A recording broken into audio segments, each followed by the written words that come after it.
Hello friends, नमस्कार। मैं हूं digital maker Rajesh Thakur. Digital tech world में आपका स्वागत करता हूं।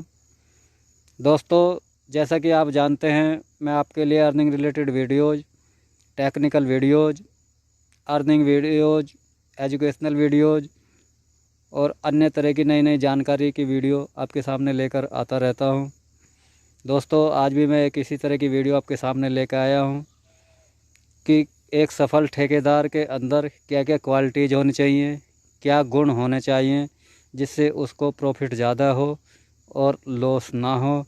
तो उसके जो है किस तरह से व्यवस्था करनी चाहिए, वो 7 गुण क्या क्या हैं, 7 क्वालिटीज़ क्या क्या हैं, 7 नियम क्या क्या हैं, 7 सफल ठेकेदार बनने के लिए 7 उपाय वो क्या क्या हैं। आज दोस्तों हम इसी बारे में बात करेंगे। तो दोस्तों, देरी ना करते हुए वीडियो की तरफ आगे बढ़ते हैं। दोस्तों, इसमें पहले नंबर पर आता आपका वर्क एक्सपीरियंस। दोस्तों, जब हम किसी भी कंपनी में कॉन्ट्रैक्ट लेते हैं या काम करते हैं या काम लेना चाहते हैं तो हमारा घाटा ना हो, इसलिए हमें उस काम के बारे में पूरा जानकारी होना बहुत ज़रूरी है, जिसे कहते हैं वर्क एक्सपीरियंस। यानी कि उसके बारे में एक्सपीरियंस होना बहुत ज़्यादा ज़रूरी है। अगर आपको एक्सपीरियंस नहीं होगा तो आपको लॉस हो सकता है। आप चाहे कंस्ट्रक्शन ठेकेदार हैं या रोड के ठेकेदार हैं, चाहे रेलवे के हैं, किसी भी विभाग में आप कंस्ट्रक्शन का काम कर रहे हैं तो उसके लिए आपको पूरा जानकारी होना चाहिए। दूसरे नंबर पर आता है आपका रेट्स नॉलेज। दोस्तों, जिस काम को हम कर रहे हैं, जिस काम का हमें टेंडर लेना चाहते हैं या बात कर रहे हैं, चाहे बिल्डिंग बनानी है, चाहे रोड बनाना है, चाहे कुछ भी काम करना है, तो दोस्तों उसके हमें रेट की जानकारी हमें होना बहुत ज़रूरी है कि मार्केट में क्या रेट चल रहा है। अगर आप मार्केट में रेट के आधार पर रेट देंगे तो आपको काम मिल जाएगा, और अगर आप रेट ज़्यादा देंगे तो आपको काम नहीं मिलेगा, और अगर आप कम रेट देंगे तो दोस्तों आपको लॉस हो जाएगा। तो दोस्तों, इसलिए आपको रेट का जानकारी होना भी बहुत आवश्यक है। अपना रेट कंफर्म करके तभी आप इसमें टेंडर को कंफर्म करें या वर्क ऑर्डर को कंफर्म करें, यही उचित रहता है दोस्तों। तीसरे नंबर पर आता है दोस्तों आपका साइड मोबिलाइजेशन। दोस्तों, जिस किसी भी काम को आप लेना चाहते हैं, टेंडर डालना चाहते हैं, उसका मोबिलाइजेशन अच्छे से आपको कर लेना चाहिए। मोबिलाइजेशन का मतलब है ऑन द स्पॉट साइट पर जाकर आप वहाँ की वातावरण, मार्केट, मटेरियल, इन सभी चीज़ों के बारे में अच्छी तरीके से जायज़ा लें कि हमारा वहाँ किस तरह का रेट चल रहा है और किस रेट वहाँ की हमारी क्वांटिटी है, तो हमारा जो प्रॉफिट है वो आएगा कि नहीं आएगा। जैसे आप अगर कोई बिल्डिंग बनाना चाह रहे हैं तो बिल्डिंग में ईंटों के रेट, सीमेंट के रेट, बालू रेत के रेट, डस्ट के रेट, रोडी बजरपुर के रेट, तो इस तरह से सभी चीज़ों का, और लोकेशन, उसमें आपका ट्रांसपोर्ट कितना आ जाएगा, कहाँ से आप लेना चाहते हैं, तो इस तरह का जो है मोबिलाइजेशन आपके लिए बहुत मस्ट रहता है, जिसमें आपका जो रेट है वो सस्ते रेट में भी आप काम कर सकते हैं और आपको काम मिल सकता है।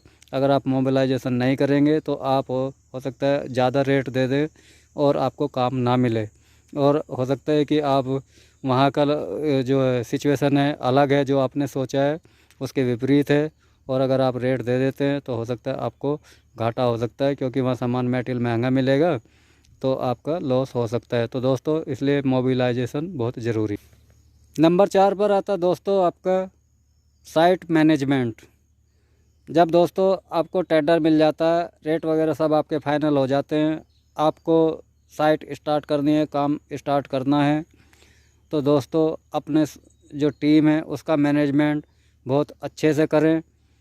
आपका प्रोजेक्ट मैनेजर हैं, इंजीनियर्स हैं, सुपरवाइजर्स हैं, लेबर्स हैं, सभी को मैनेजमेंट को जो डिस्ट्रीब्यूट सिस्टम है उसको अच्छे से सुचारू रूप से करें, जिससे लेबर वेस्ट ना हो और इसी तरह से मटेरियल भी वेस्ट ना हो। जब आपका प्रॉपर स्टाफ सुचारू रूप से काम करेगा तो आपकी आउटपुट भी अच्छी निकलेगी, और आउटपुट आपका अच्छी निकलेगा तो आपका प्रॉफिट भी बढ़ेगा और आपका काम भी प्रोग्रेस में आएगा। तो दोस्तों, मैनेजमेंट भी इसका एक बहुत अहम हिस्सा है, तो मैनेजमेंट को दुरुस्त करना बहुत आवश्यक है।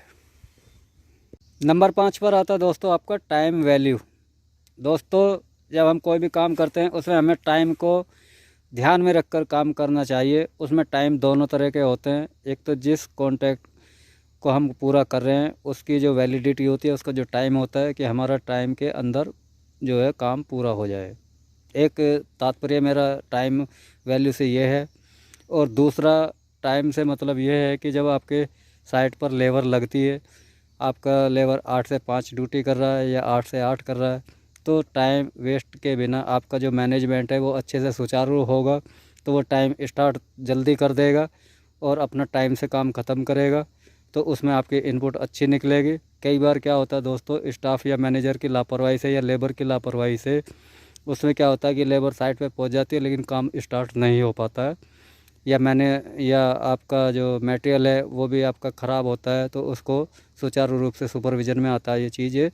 तो दोस्तों इस तरह से जो मैनेजमेंट को है टाइम वैल्यू में के लिए, ये सभी जब कंट्रोल होगा जब आप अपने टाइम की वैल्यू को समझ के चलेंगे। लेबर के प्रति टाइम वैल्यू भी समझिए और आप अपने प्रोजेक्ट के प्रति भी टाइम वैल्यू को समझकर चलिए। टाइम वैल्यू आपके लिए बहुत महत्वपूर्ण होता है। जितना लंबा टाइम आपको प्रोजेक्ट को खींचेंगे उतना ही आपका स्टाफ का सैलरी भी बढ़ेगा, लेबर भी बढ़ेगा, सुपरविजन भी बढ़ेगा, सभी चीज़ का चार्जिंग बढ़ेगा। तो वो जितना लंबा टाइम खिंचता जाता है वो आपका लॉस की तरफ बढ़ता जाता है। नंबर 6 पर आता है दोस्तों आपका वर्क क्वालिटी। वर्क क्वालिटी दोस्तों बहुत मस्ट है। दोस्तों जब हम काम करते हैं, ब्रिक वर्क करते हैं, दीवार कहीं टेढ़ा मेढ़ा हो रहा तो हम क्या सोचते हैं प्लास्टर में निकल जाएगा। जब हम शटरिंग करते हैं, शटरिंग कहीं फूल रही भाग रही, उसका अलाइनमेंट्स ठीक से नहीं करते हैं, उसमें लापरवाही कर देते हैं, बोलते हैं प्लास्टर में दब जाएगा। ऐसी बहुत सारी गलतियाँ होती है दोस्तों। तो इन गलतियों को लापरवाही ना करें, क्योंकि बाद में अगर आपका साइड भाग जाती है, शटरिंग फूल जाती है, तो उसमें आपको चिपिंग करना पड़ेगा, जो लेबर वेस्टेज होगी और आपका टाइम भी वेस्ट होगा। इसी तरह से दीवार टेढ़ी हो रही है, उसमें आपको उसको सही सीधे लेके चलना पड़ेगा। जब आप इसको फिनिशिंग करेंगे उस टाइम पे आपका मटेरियल भी ज़्यादा लगेगा, चिपिंग भी होगा, लेबर भी ज़्यादा लगेगी, सभी काम ज़्यादा होंगे। तो दोस्तों ये मैंने 2 चीज़ का उदाहरण दिया है, इसमें आपके सभी चीज़ें आती हैं। कास्टिंग भी आती है, स्टील बाइंडिंग भी आती है, रिंग मोड़ना, रिंग को प्रॉपर मोड़ना, स्पेसिंग सही करना। उसमें कई बार आपने देखा भी होगा कि जब चेक करते हैं तो उसमें गलतियां निकलती है, उसमें भी टाइम ख़राब होता है और कहीं लापरवाही कर देते हैं तो वो बिल्डिंग के लिए भी नुकसानदायक हो सकता है। तो दोस्तों इसलिए इन चीज़ों का बहुत ज़्यादा महत्व रखना है और इसमें लापरवाही नहीं करना है। नंबर 7 पर आता है दोस्तों आपका वर्क ऑर्डर या एग्रीमेंट।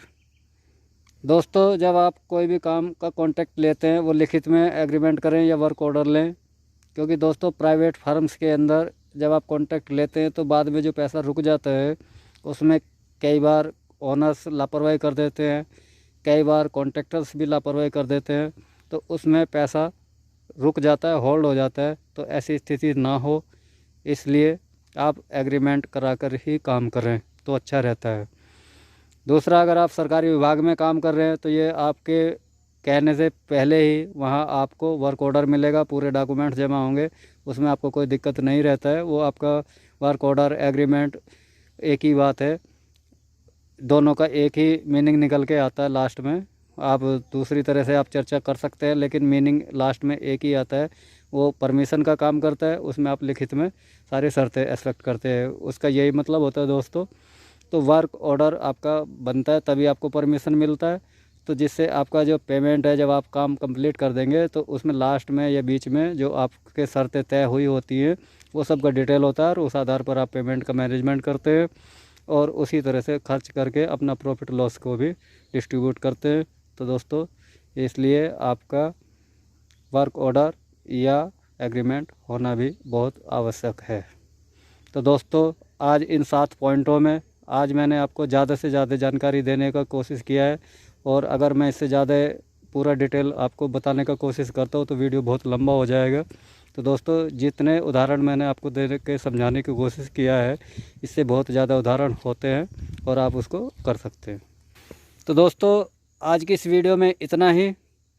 दोस्तों आज की इस वीडियो में मैंने जितना भी आपको जानकारी दिया है आपको शॉर्ट में फॉर एग्जाम्पल करके दिया है, इसका मतलब ये नहीं है कि बहुत सारे उदाहरण नहीं हो सकते, एक एग्जाम्पल के जगह बहुत सारे उदाहरण हो सकते हैं। तो जितना मैं ज़्यादा से ज़्यादा आपको वीडियो लंबी ना हो इसलिए छोटी करके जितना आपको ज़्यादा से ज़्यादा बताने का कोशिश किया है। तो दोस्तों इसी तरह की नेक्स्ट वीडियो में मैं आपसे जल्दी ही मिलूँगा। और दोस्तों जाते जाते वीडियो को लाइक करना, चैनल को सब्सक्राइब करना, और आप अगली वीडियो किस टॉपिक पर देखना चाहते हैं मुझे कमेंट करके ज़रूर बताएं और अपने दोस्तों में शेयर करें। तो दोस्तों अगली वीडियो में जल्दी आपसे मिलूँगा, तब तक के लिए नमस्कार। जय हिंद, जय भारत।